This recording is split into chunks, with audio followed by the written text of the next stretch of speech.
Hey teacher friends, you know that moment when you find something that just works?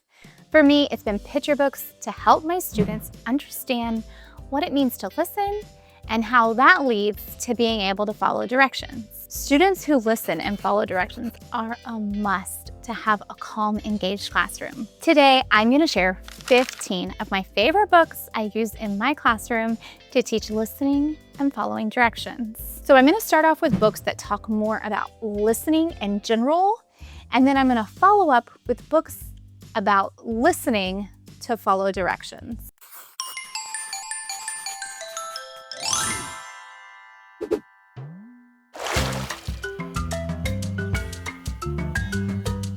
So let's get started. First up is this book. It's called Listen Buddy. Listen Buddy is about a little rabbit who's never listening all the way. It's kind of like that game of telephone where someone says something and he only hears part of it. He is always missing something. It isn't until he finds himself in a situation where he has to listen to be able to get home. From then on, he's an excellent listener. So this book is perfect for students who seem to listen, but never quite hear exactly what you're saying, or they're still missing certain parts or steps of the directions. Next is actually my new favorite book, and it's called Monkey Needs to Listen. In this story, it's about a monkey at an after-school program. His teacher, Mr. Croc, finds some wheels and some wood and thinks that it'll be fun for the students to build cars. And they're going to build them in teams, and then they're going to race them. All throughout, he's giving directions, and all the students are still listening, except Monkey. Because he isn't listening, Monkey's go-kart ends up going too fast, and it falls apart. All the animals decide to help Monkey fix his go-kart. Everyone is working as a team, and the next time, Monkey is listening, and the animals get to race again. This book is perfect for talking about the consequences of not listening and how everyone gets to have more fun when we listen and follow directions. Okay, the next book is called Why Should I Listen? And it's a story about a little boy named Joe. Joe finds it's really hard to listen when he's busy doing other things. But then he starts to tell us what can happen if you don't listen, and he explains how he feels when people don't listen to him. This book is perfect to talk about how students feel when they aren't listened to, and then extend that to how the teacher feels the same way when students don't listen to them. All right, next up is a book called I Have a Little Problem, Said the Bear. This is about a bear who goes all over town with his problem, but no one listens to him. They all assume what his problem is and they give him solutions. And it isn't until he meets Fly that he finds someone who actually listens to his problem. And then Fly gives him a real solution to his real problem. This book is perfect for discussing what it really means to listen to someone. All right, next up is Howard B. Wigglebottom Learns to Listen. And this book is about Howard, who just doesn't listen. Sometimes bad things happen to him because he isn't listening. So one day, because he isn't listening, he has to sit in timeout at school. While he's in timeout, he thinks of all the times he wasn't listening during the day. It's very reflective. I do like that part of it a lot. And so the next day, he's determined to listen. He does a great job listening and earns the #1 listener star.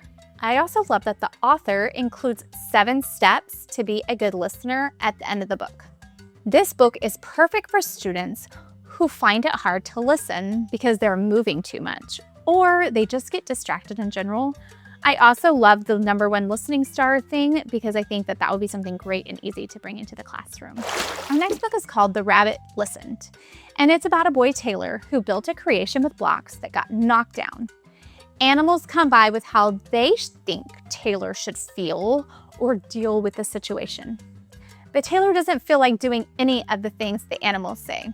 Then a little rabbit comes along and just sits with Taylor until he feels like talking.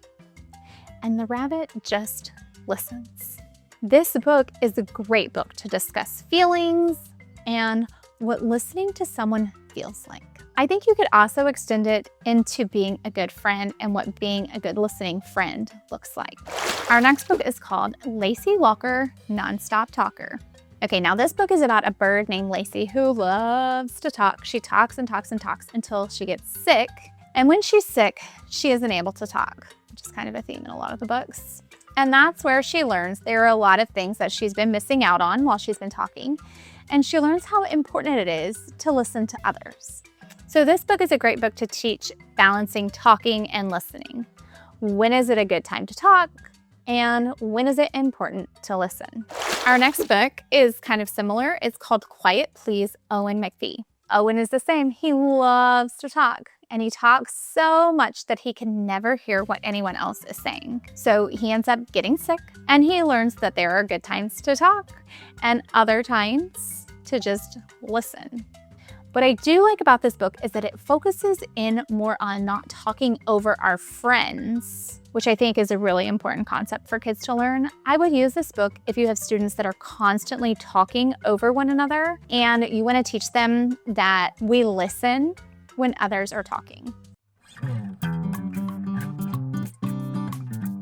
Okay, next up, we're gonna kind of get into a little bit more of the following directions book, although obviously listening and following directions are pretty much the same thing. Okay, so our first book is called Stregonona. And it's about a little old lady, Stregonona, who is getting old and she decides she needs some help. So she hires somebody from town called Big Anthony to help her around her house. She tells him all the little things she needs him to do and she gives him just one rule: don't touch her magical pasta pot. Well, when Stregonona goes out of town, Anthony doesn't listen. And he decides that he wants to make pasta too because he saw her use the pasta pot to make pasta. But the magical pasta pot keeps making pasta and it doesn't stop until Stregonona returns because she knows how to get it to stop. This good book is good for talking about consequences of not listening and what happens when we don't follow the rules or when we don't follow the directions. Okay, our next book is called Crunch the Shy Dinosaur. I really love this book too. It's adorable. It's about Crunch, who's a shy dinosaur, but it's interactive with the class. So they get to practice saying hi to him in just the right volume, as well as other things that they say to him. So this book is great to practice listening to directions. So it tells you like, say hi, and so you're supposed to say hi. And on each page, it gives a direction that the students have to follow. And then all the directions have to do with the speaking volume. So it'll be like, that was too loud, you need to speak lower. So it makes it also great for practicing voice levels and following directions. Next up is Lily's Purple Plastic Purse. And this book is about a little mouse named Lily who loves school. On one Monday, she brings her new purple plastic purse to school with her. Her new purse with her sunglasses and quarters distract her from listening all morning, as most of us teachers know. So her teacher, Mr. Slinger, has to take the items away for the rest of the day. The next day, she gets to share her purple plastic purse at sharing time because he wanted her to wait for sharing time. This book is perfect for the class that keeps bringing in items that they're either not supposed to be, that distract them from learning. It shows how it's important to listen and follow directions, and how sometimes objects from home need to stay at home, or they only come out during a certain sharing time. Okay, the next one up is called That Rule Doesn't Apply to Me. And this book is about a boy named Norman, but everyone calls him Noodle. I don't know why. It doesn't say. He sometimes doesn't follow the rules because he believes that all the rules don't apply to him and that there are too many rules. So the book gives a lot of examples of rules that Noodle feels like he shouldn't have to follow. For example, he calls out during social studies. But he says, that rule doesn't apply to me because I'm supposed to be getting more involved in social studies. Things like that. So then he writes a poem about why rules stink. After his mom reads it, she explains to him that rules are actually a good thing. Noodle realizes that rules are good because they are what keeps us safe. And in this terms, it was like safe at school. This book is good for older children as it is a longer story. And it's especially good if you have students that just don't like to follow the rules or follow the directions, and they think that they should be able to do whatever they want to do. All right, next up is a book called What If Everybody Did That? And this book is about a little boy who does a bunch of different things. he's not supposed to. An adult in each situation asks him, what would it look like if everybody did that? And then it shows a picture on the other side of what it would look like if everybody did that. So I really like that. Like, say, throwing something away. Well, what if everybody did that? Then it shows what would it look like. Many things in this book actually aren't really geared towards school, but I would use this book to talk about following directions, and they would just have to imagine what it would look like if everybody wasn't following directions or if everybody wasn't listening. Okay, the next book is called Things My Way, and it's about a little boy named Dominic who doesn't want to follow the directions. He prefers to do things his own way. He eventually learns that every choice he makes has a consequence. His mom helps him figure out when you need to follow directions and when it's okay to do things your own way. And they do this by making cupcakes. This book is perfect to talk about following directions. I love to use it to also make a recipe in class where we follow the directions, like Dominic in the book. We don't make cupcakes, but we make something like Play-Doh. Then we practice following directions again to make a craft, and so on and so forth. Our next one is Clark the Shark, and this is about a shark who is overly enthusiastic, which makes him too loud, too rough, too much. Clark's teacher teaches him to stay cool. The next day, Clark tries to stay cool, but it's not working. Then he decides maybe if he can make a rhyme, he can remember. Like when his teacher is talking, don't go walking. Then a new guy comes, Sid the Squid, and Clark is able to teach him the rhymes and the stay cool motto. This book is perfect for students who are a bit impulsive and need help following directions. I also love the creating a rhyme to remember what they're supposed to be doing.